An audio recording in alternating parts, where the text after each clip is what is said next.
नमस्कार दर्शक बंधु मु आज यही भिडियो रे आपण माननकु कहिबाकू जाउछि भटुरे किपरि प्रस्तुत करंती। जदि आपण माने केही चैनल रे नुआ थांती चैनल को सब्सक्राइब करंतु एवं पाखरे आसुथिबा बेल आइकन टी ऊपर प्रेस करी पुणी ऑल नोटिफिकेशंस ऊपर क्लिक कर दियंतु। ताहेले एमिति जहाँ भी किछि नुआ नुआ रोसई संबंधी वीडियो अपलोड करिबी सर्वप्रथमे आपण माने देखिबाकू पाई परिबे एवं चैनल को यथेष्ट मात्रा रे लाइक शेयर करने को मध्य भूलिबेनी।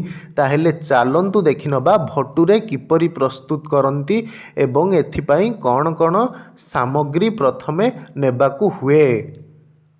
आवश्यक सामग्री मैदा 500 ग्राम, सोडा अध चामच, घी 2 बड़ चामच, दूध 1 कप, लूण अधा चा चामच।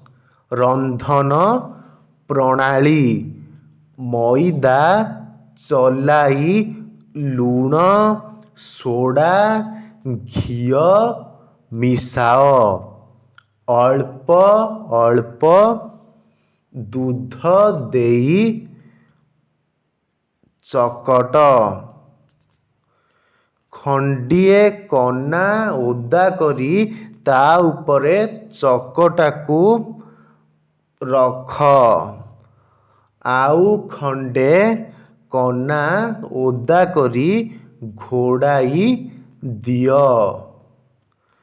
गोटिए बासन रे रख, गरम लुगा द्वारा घोड़ेई उषुम जागारे रख, चकटा फुली उठिब, पूरी परी बेली छाणिब।